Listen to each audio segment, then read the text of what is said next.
नमस्कार, एक बार फिर स्वागत है आपके अपने YouTube चैनल जीके आसान ट्रिक्स में।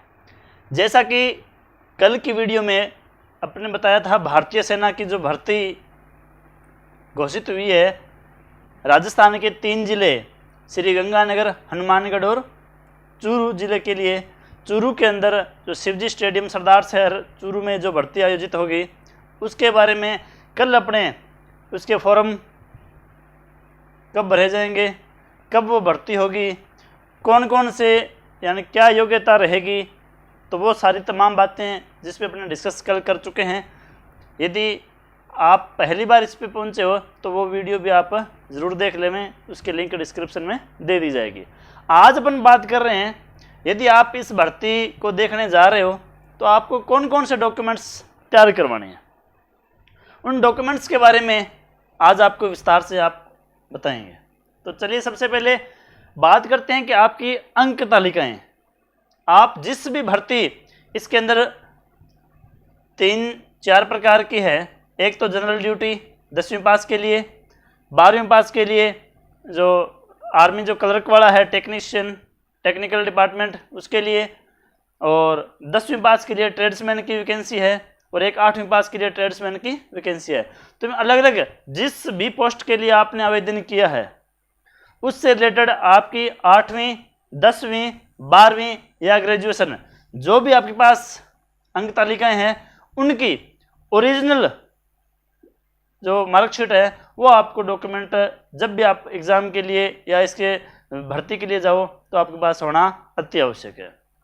तो पहला काम यही डॉक्यूमेंट में कि आपकी जो अंक तालिकाएं हैं वो ओरिजिनल आपके पास होनी चाहिए, और कम से कम प्रत्येक डॉक्यूमेंट के 2-2, 3-3 सेट आपके पास फोटोकॉपी 20 की होनी अति आवश्यक है।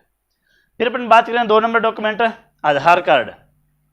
ध्यान रखें आपके पास आधार कार्ड भी अनिवार्य है, और आधार कार्ड का जो नाम, पिता का नाम, एड्रेस और आपकी जन्म तारीख वो आपके जो अंक तालिकाएं हैं उससे मैच करता होना चाहिए। इसमें भिन्नता नहीं होनी चाहिए। आप अगर किसी प्रकार आप चेक कर लें, आपके आधार कार्ड में किसी प्रकार की अगर कोई भिन्नता आपको नज़र आ रही है तो आप उससे पहले उसको संशोधन करवा लें। तो मार्कशीट के बाद में आधार कार्ड। फिर तीसरा, मूल निवास प्रमाण पत्र। आप अगर ये भर्ती देख रहे हैं चूरू वाली, तो आपके इन 3 जिलों के आप मूल निवासी होना जरूरी हो। श्रीगंगानगर, हनुमानगढ़ और चूरू जिले के निवासी है वो। आर्मी की कोई भी वैकेंसी हो उसमें आपका मूल निवास अति आवश्यक डॉक्यूमेंट के अंदर रहेगा। तो आप अपना जो मूल निवास फोटो युक्त, जिसके ऊपर फोटो लगी हो, वो मूल निवास आप तैयार करवा के अपने पास रख लें। फिर जाति प्रमाण पत्र, आप जिस भी कैटेगरी से हो, ओबीसी से हो, एससी, एसटी, इन तमाम जो कैटेगरी हैं इनके जाति प्रमाण पत्र आपके पास होना बहुत ज़रूरी है। और ध्यान ये रखें कि जाति प्रमाण पत्र यानी जो कास्ट सर्टिफिकेट है वो फोटो युक्त होना चाहिए। उसके ऊपर फोटो आपकी, चाहे वो डिजिटल फोटो हो या आपकी फोटो चिपकी हो, वो फोटो यानी वो जाति प्रमाण पत्र आपके पास होना चाहिए। 6 माह से पुराना आपका, यानी 6 माह से ज़्यादा समय पुराना ये जाति प्रमाण पत्र नहीं होना चाहिए। यदि आपका पुराना जाति प्रमाण पत्र है तो समय रहते आप उस प्रमाण पत्र को आप जारी नया करवा लें। फिर 5 नंबर अपन बात करें तो वह है चरित्र प्रमाण पत्र। एक आपका जो सरपंच है गांव, जिस भी ग्राम पंचायत के आप निवासी हो, उस ग्राम पंचायत के सरपंच द्वारा जारी किया गया जो चरित्र प्रमाण पत्र है वो आपके पास होना चाहिए। इसके अलावा आपका जो अंतिम क्लास का जब भी आपने अध्ययन किया तो जो आपकी अंतिम जो विद्यालय है या जो अंतिम शिक्षण संस्थान है उसका जारी किया हुआ चरित्र प्रमाण पत्र आपके पास होना चाहिए। अब उसके बाद में आगे बात करें अपने कोर्ट से बना एफिडेविट। और ये जो प्रमाण पत्र, चरित्र प्रमाण पत्र, ये भी 6 माह से पुराना नहीं होना चाहिए। अब उसके बाद में कोर्ट से बना एफिडेविट, यदि आपने किसी भी अपने अंक तालिका में या कहीं भी अपना नाम संशोधन करवाया है किसी प्रकार का, तो ऐसा अगर कोई डॉक्यूमेंट आपके पास है तो उसका एफिडेविट भी आपके पास होना चाहिए। उसके बाद हम बात करें अविवाहित प्रमाण पत्र। अब ध्यान रखें, आर्मी जो सामान्य सैनिक है उसके लिए आपकी जो एज है वो 17.5 वर्ष से 21 वर्ष तक की है। क्योंकि भारत में जो विवाह की न्यूनतम जो आयु है वो 21 वर्ष है, यानी 21 वर्ष से पहले आप विवाहित नहीं होने चाहिए। ऐसा सर्टिफिकेट भी आपको एक एफिडेविट बना के स्टाम्प पेपर पर लिख के आपको साथ लेके जाना होगा यदि आपकी एज उम्र 21 वर्ष से कम की है, कि अविवाहित होने का प्रमाण पत्र आपको पेश करना पड़ेगा।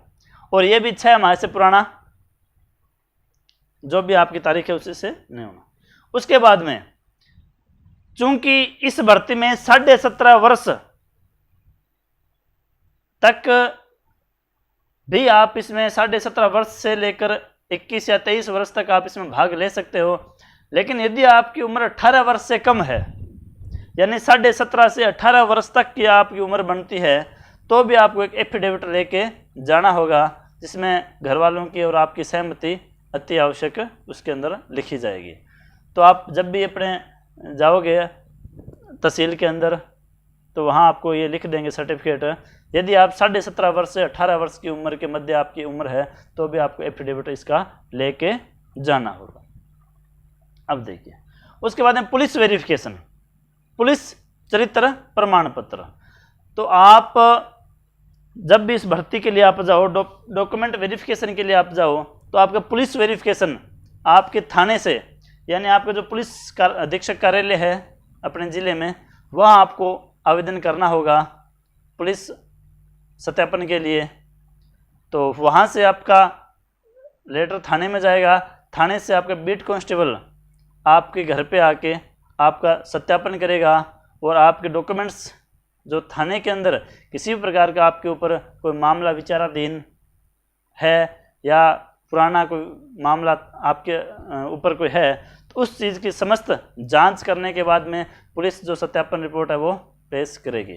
जो पुलिस जो वेरिफिकेशन या जो चरित्र प्रमाण पत्र है वो जो आपको जारी होगा पुलिस विभाग द्वारा, वो भी आपको साथ में लेके जाना होगा।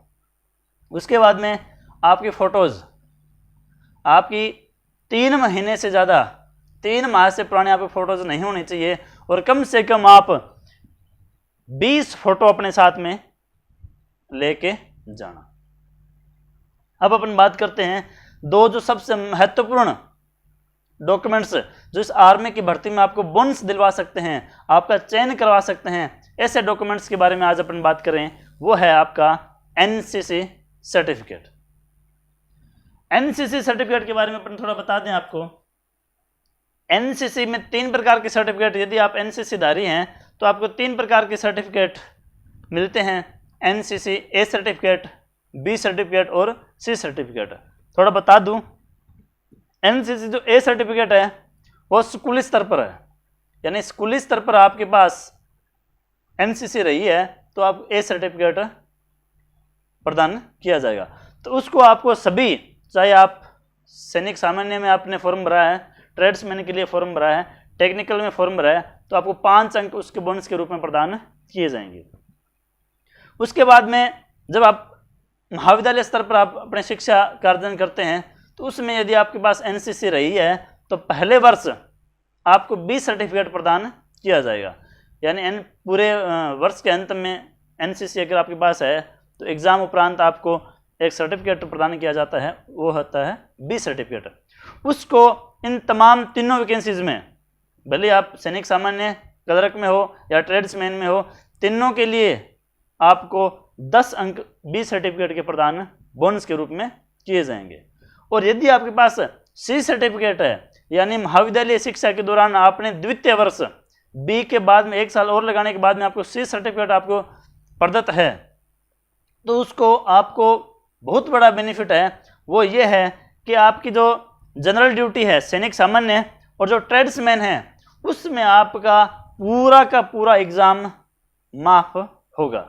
यानी सिर्फ और सिर्फ आपका फिजिकल जो एग्ज़ाम है, फिजिकल आपका होगा, मेडिकल होगा, और जो एग्ज़ाम होगा वो आपका, अगर आपके पास सी सर्टिफिकेट है तो एग्ज़ाम आपका नहीं होगा। आपकी जो मेरिट है, यानी एग्ज़ाम के जो पूरे पूरे नंबर आपके इसमें जोड़ दिए जाएंगे। कोई एग्ज़ाम आपका नहीं होना, सिर्फ और आप मेडिकल और फिजिकल के आधार पे आपको चयन कर लिए जाओगे। अब देखिए, ये है सिर्फ सैनिक सामान्य ड्यूटी और ट्रेड्समैन के लिए। लेकिन यदि आप क्लर्क में आप फॉर्म अप्लाई आपने किया है आर्मी में, या टेक्निकल में, या कोई नर्सिंग स्टाफ के रूप में आपने इसमें फॉर्म आवेदन आपने किया है, तो आपको इसमें 15 अंक आपको प्रदान किए जाएंगे। इसमें एग्ज़ाम आपका माफ नहीं होगा, आपको 15 अंक आपको प्रदान इसमें किए जाएंगे। और सबसे बड़ा एक और है, वो है रिलेशन सर्टिफिकेट। आर्मी के अंदर जो पहले से आर्मी में हैं, उनके जो आगे वाली पीढ़ी है, उनको भी आर्मी है एक बोनस के रूप में अंक प्रदान कुछ करती है। तो उसके बारे में थोड़ा बता दूं। ये ना रिलेशनशिप जो बोनस है वो किस किस को प्रदान किया जाता है, वो ये है कि सेवारत सैनिक, वर्तमान में अगर कोई सेना में कोई है तो उसके पुत्र को, या भूतपूर्व सैनिक यानी उनके परिवार का पहले कोई सेना में रहे हों, सेवानिवृत्ति उन्होंने प्राप्त कर ली है, तो उनके पुत्र को, या शहीद सैनिक या विधवा, जो शहीद विधवा की जो आश्रित हैं, उनको भी जो रिलेशनशिप जो बोनस है वो प्रदान किया जाता है। तो इसके लिए आपको 20 अंक अलग से रिलेशनशिप जो सर्टिफिकेट है उसके आधार पर आपको दिए जाते हैं। तो बहुत बड़ा, जो भी सेना में पहले से जुड़े हुए हैं तो उनके जो भी पुत्र हैं उनको ये 20 अंक प्रदान किए जाते हैं। इसके अलावा हाइट के अंदर उनको 2 सेंटीमीटर में छूट मिलती है। चेस्ट के अंदर यानी जो सीना है उसमें उनको 1 सेंटीमीटर तक की छूट दी जाती है। और जो वेट है, वजन, उसमें आपको 2 किलो तक छूट, यदि आपके पास रिलेशनशिप जो सर्टिफिकेट है तो उसके आधार पर आपको प्रदान किए जाते हैं। हालांकि रिलेशन जो सर्टिफिकेट है या जो रिलेशन वाले हैं उनके लिए एक अलग से भी भर्ती होती है।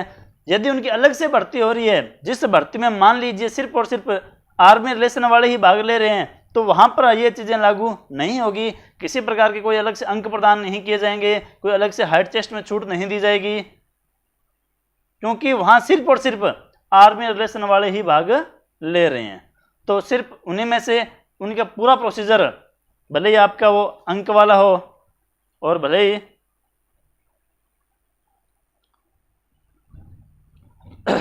ये हाइट वेट है या मेडिकल, ये यानी मेडिकल, फिजिकल और एग्ज़ाम तीनों में जो अव्वल रहेगा उसको उसमें स्थान मिलेगा।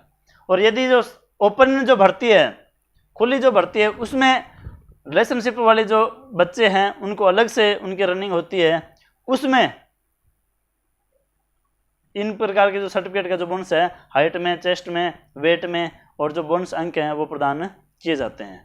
तो आज ये था अपने आर्मी भर्ती के लिए जो मुख्य मुख्य दस्तावेज हैं, इनको आप पहले से तैयार करवा के रखिए जब भी आपकी आवश्यकता होगी, क्योंकि इसमें कुछ ऐसे हैं जो 6 माह से पुराने नहीं होने चाहिए। इसके अलावा आपके फ़ोटोज़ वगैरह, जो भी आपके डॉक्यूमेंट, पुलिस वेरिफिकेशन, जब भी आप नज़दीकी समय जब इसका हो भर्ती में डॉक्यूमेंट सत्यापन का, तो उससे पहले आप ये डॉक्यूमेंट्स ज़रूर तैयार करवा लें। फॉर्म भरते समय ध्यान दें कि किसी भी प्रकार की आपकी स्पेलिंग मिस्टेक नहीं होनी चाहिए। जब भी आप ई मित्रा पे जाएं, अपना फॉर्म फिल करवा रहे हैं, तो बिल्कुल अंतिम जो फाइनल सबमिट है उस होने से पहले आप एक बार उसको ज़रूर जांच लें, ताकि किसी प्रकार की जो स्पेलिंग मिस्टेक है वो ना हो। क्योंकि अगर ऐसा कुछ होता है तो आपको जो भर्ती जो मैदान है वहाँ से आपको हाथों हाथ तुरंत बाहर निकाल दिया जा सकता है। तो ये था आज डॉक्यूमेंट्स के बारे में। आगे वाली वीडियो में बने रहिए अपने साथ। आगे वाली वीडियो में अपने फिजिकल की पूरी प्रोसेस की रेस किस प्रकार अपने को करनी चाहिए, किन किन बातों का ध्यान अपने को रखना है रेस के दौरान, रेस के अलावा कौन कौन से जो दूसरे कार्य जो अपने मैदान में वहाँ पे अपने को करवाते हैं, कौन कौन सी चीज़ें अपने फिजिकल के अंदर रहेगी, उसके बाद में अपने मेडिकल के में क्या क्या होता है, वो सारा एक वीडियो अपने अलग से फिर बनाएंगे। इसी प्रकार का आपका साथ यूं ही बना रहे जीके आसान ट्रिक्स पर। चैनल को सब्सक्राइब, शेयर, लाइक, कमेंट करते रहें। धन्यवाद।